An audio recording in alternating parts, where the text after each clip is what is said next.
Romanos 7. No te dije, Kevin, pero había nota en mis notas. ¿Tienes domingo 2 del catecismo o no? Está bien, no hay problema.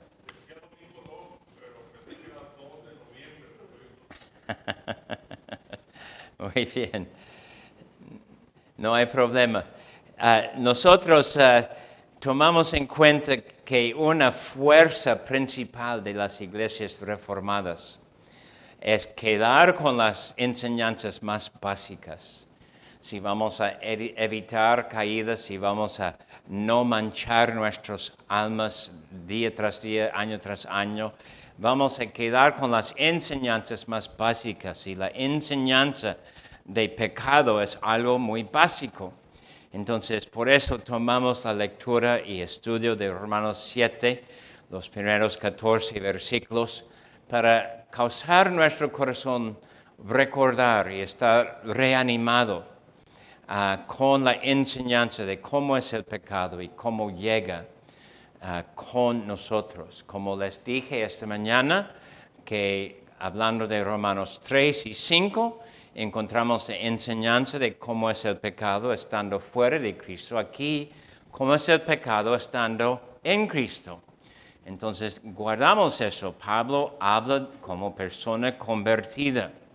Y como persona convertida encuentra él el peligro de pecado en su corazón, en su vida. Entonces, 1 a 14, Romanos 7. ¿Acaso ignoráis, hermanos? Pues hablo con los que conocen la ley, que la ley se enseñorea del hombre entre tanto que éste vive. Porque la mujer casada está sujeta por la ley al marido mientras éste vive. Pero si el marido muere, ella queda libre de la ley del marido. Así que si en la vida del marido se uniere a otro varón, será llamada adúltera. Pero si su marido muriere, es libre de esa ley, de tal manera que si se uniere a otro marido, no será adúltera. Así también vosotros, hermanos míos, habéis muerto a la ley mediante el cuerpo de Cristo, para que seáis de otro, del que resucitó de los muertos, a fin de que llevemos fruto para Dios. Porque mientras estamos en la carne, las pasiones pecaminosas que eran por la ley obraban en nuestros miembros, llevando fruto para muerte.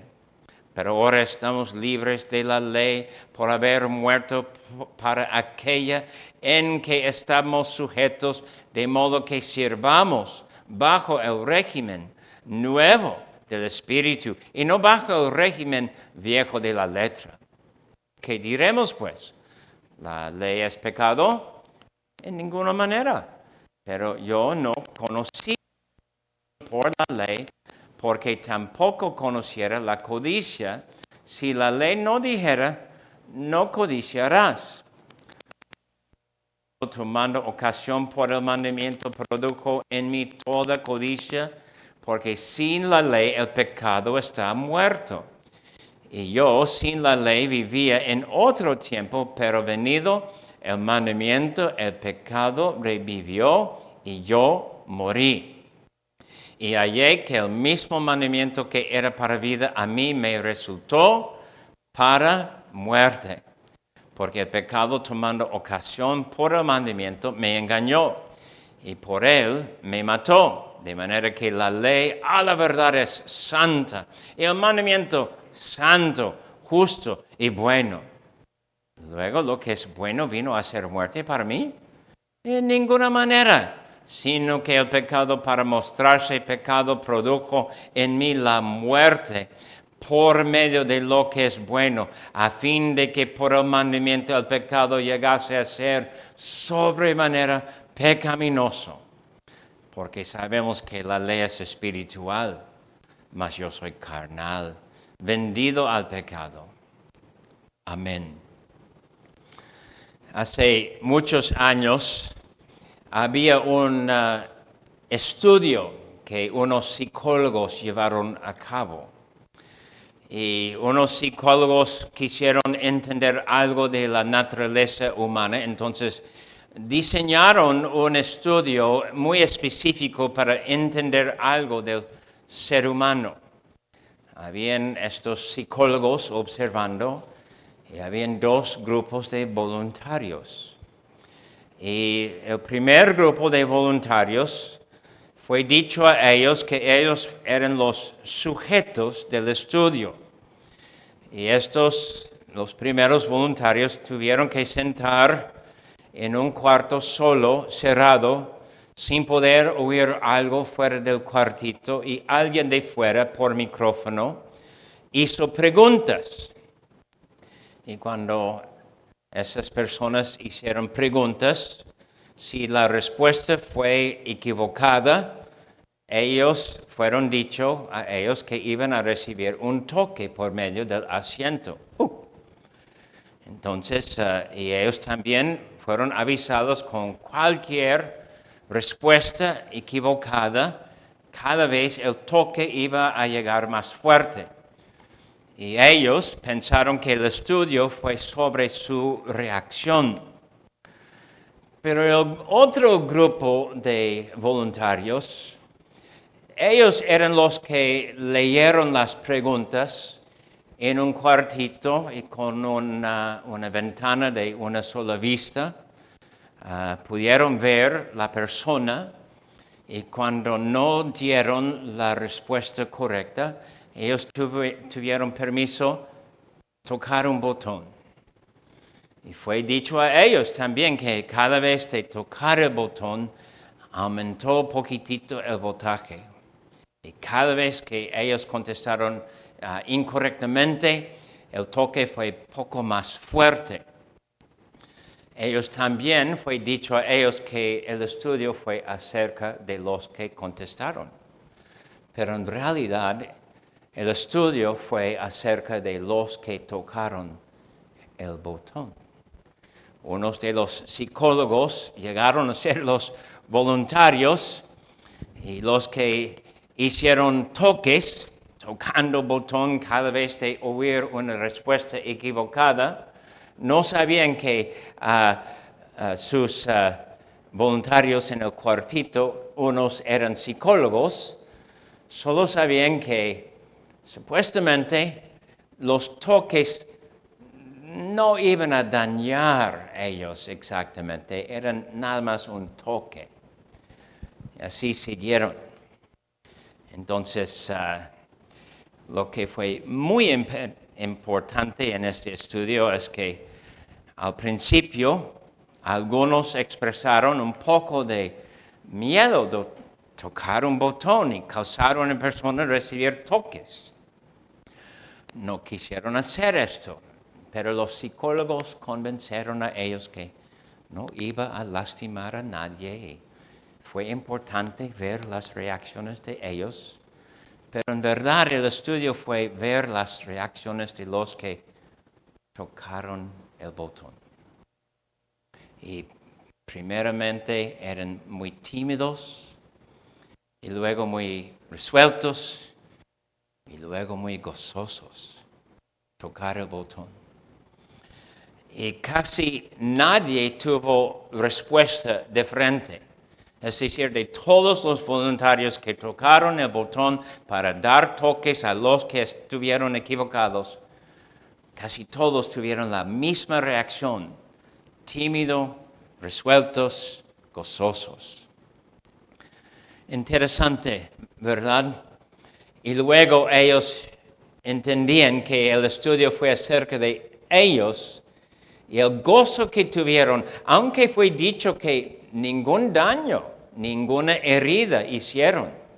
Ellos pudieron ver primeramente un sonido, luego molestia, luego gritos, luego personas que pidieron que cesaran y no siguieran.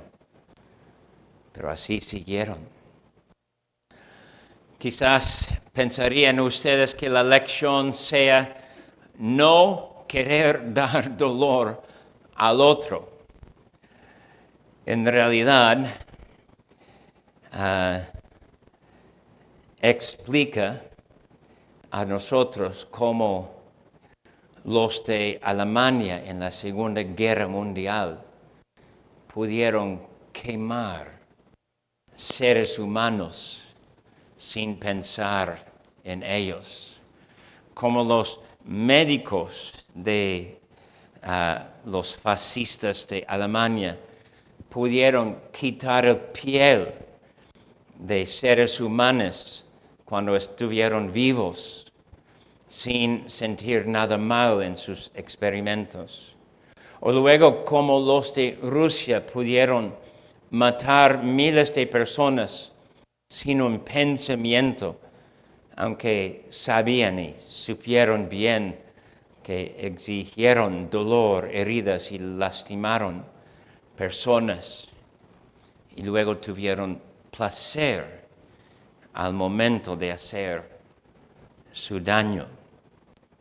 Y el punto para nosotros es el pecado y su caída hacia más pecado mora en el corazón nuestro.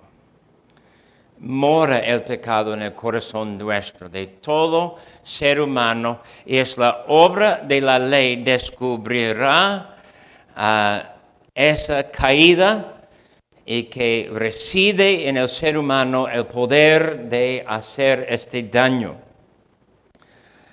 Y la persona iluminada por la ley, como dice Pablo, debe huir a la respuesta en Cristo Jesús.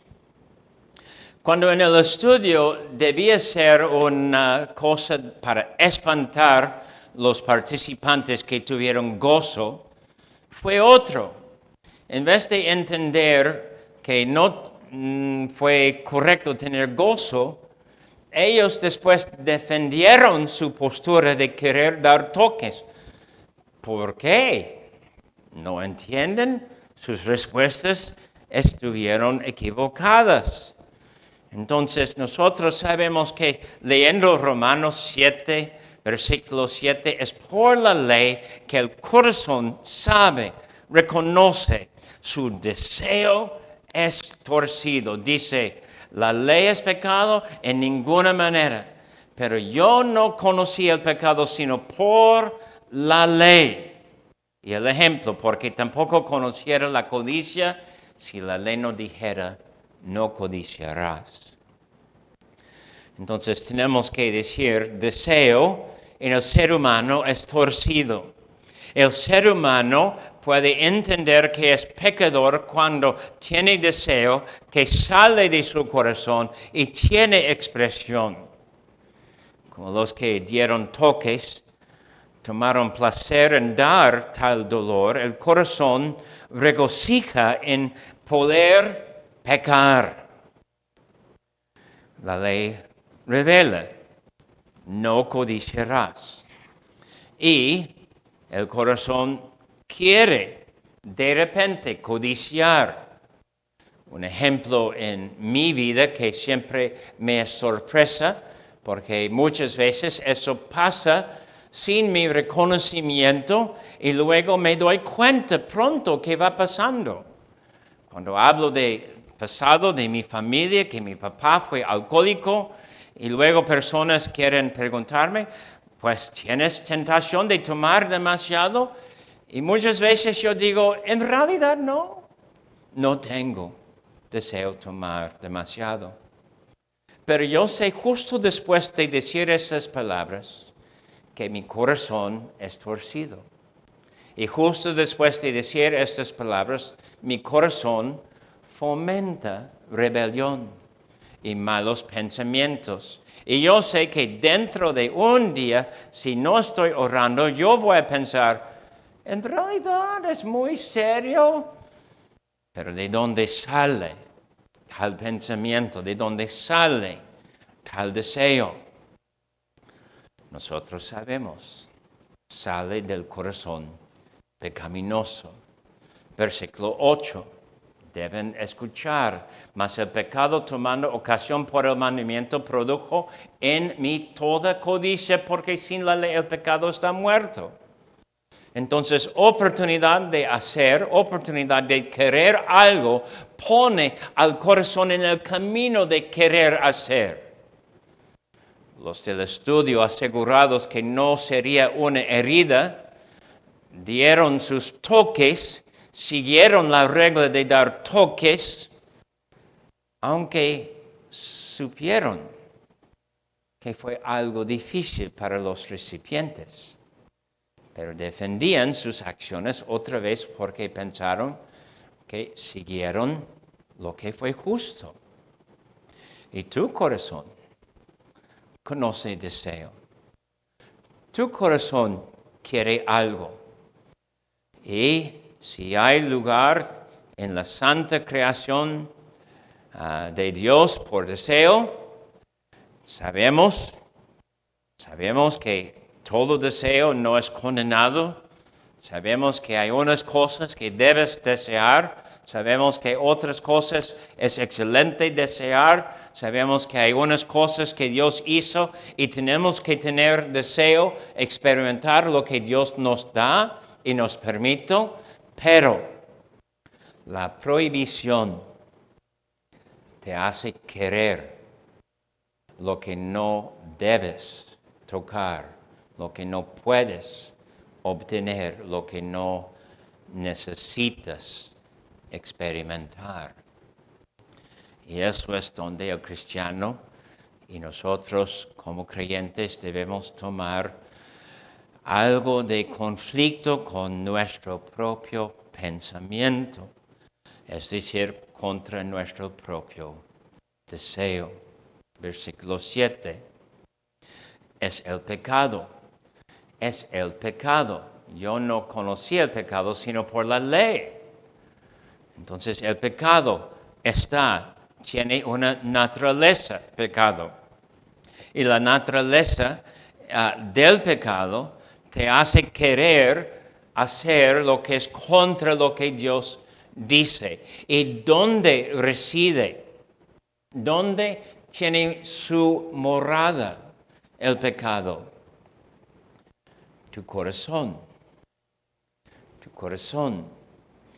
Podemos decir que los psicólogos en hacer su estudio tuvieron algo de sorpresa cuando vieron los resultados de personas tan dispuestas a hacer esto de dar toques a otros.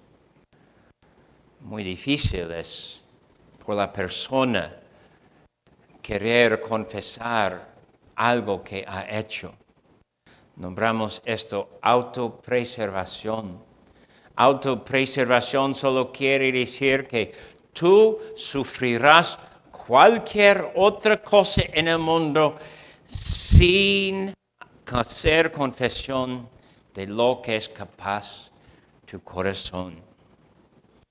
Yo fui pastor de meramente 5 años cuando me tocó visitar hombre, miembro de la iglesia, miembro de buen estado, o sea, arrepentido, bien para recibir la cena del Señor, no bajo disciplina, reconocido como verdadero cristiano, y me tocó visitarle en la cárcel de penal de alta seguridad, donde ninguno de los prisioneros iba a salir antes de la muerte.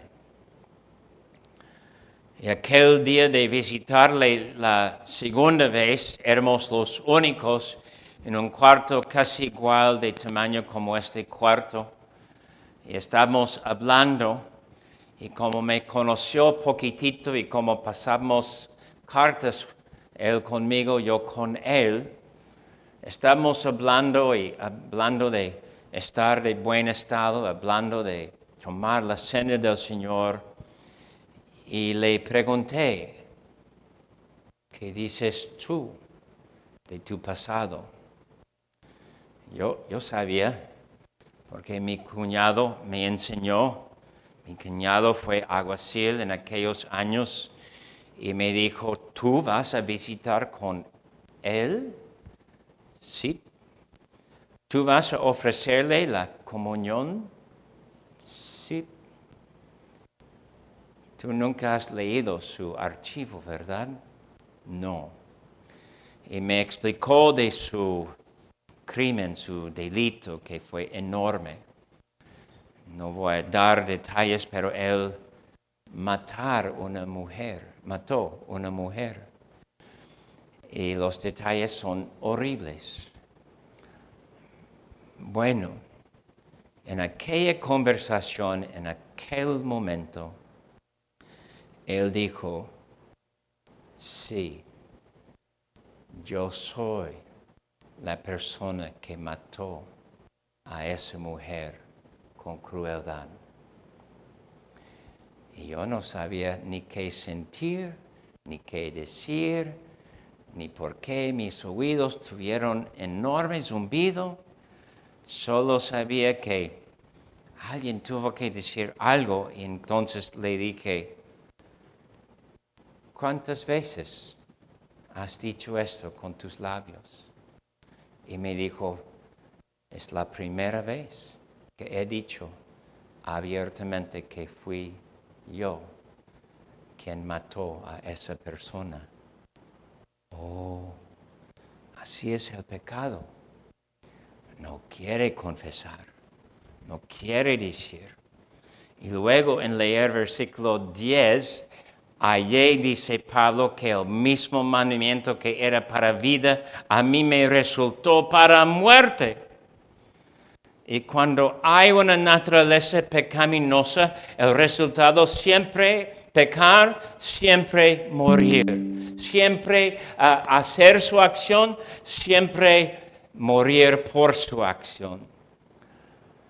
No hubo naturaleza pecaminosa en nuestro Señor Jesucristo. No surgió idea, no creció deseo, no había deseo pecaminoso en él. Y sabemos que tuvo deseos y sus deseos eran deseos santos y buenos de obediencia, de amar a su Padre y amar a su prójimo. Cualquier palabra que él mencionó a su prójimo fue lleno de amor. Aun cuando él causó el rico joven marcharse por su riqueza, toda palabra de Jesús fue palabra de amor. No había en él, pero en tu vida, en mi vida, hay. O versículo 11, cuando dice, porque el pecado tomando ocasión por el mandamiento me engañó y por él me mató. La acción muestra que el corazón está muerto. Y si el corazón se encuentra muerto y podemos decir que me engaña y el deseo me guía mal, entonces yo necesito estar avisado que no puedo recibir algo de mi corazón sin tener un argumento, una discusión, quizás un pleito con mi propio corazón. Mi corazón quiere engañarme, mi corazón quiere causarme estar confundido, querer algo que parece bien. Mi corazón quiere defender una acción que sé es pecaminosa. Y voy a caer de nuevo y de nuevo y de nuevo si no estoy bajo el poder del Espíritu Santo y de la palabra de Dios. Y luego versículo 13. Él ofrece como conclusión lo que quizás no reconocemos y no vamos a explicar por el momento, pero la manera de hacer su argumento aquí es legal. Es decir, él presenta la información en los versículos 1 a 6, él presenta su argumento y luego presenta un ejemplo y luego lo que pasa cuando comparamos con la ley, Él hace su ejemplo, Él hace su argumento y hace su conclusión, que es la presentación del Evangelio en versículos 4 a 6. Y luego en 7 hasta 14 es como igual.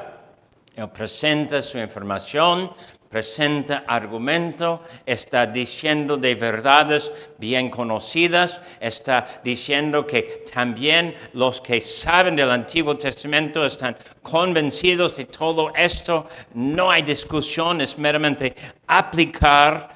Y luego llega en 13, es como su conclusión y debe recibir como es un golpe fuerte. Yo nunca he sido fuerte en mi vida. Y cuando hombres no son fuertes en su vida, en la juventud, ¿qué pasa? Los que sí son fuertes quieren aprovechar de nosotros no fuertes y dan un golpe en la panza y no puedes respirar. Eso es como debes recibir 13. Dice, luego lo que es bueno vino a ser muerte para mí.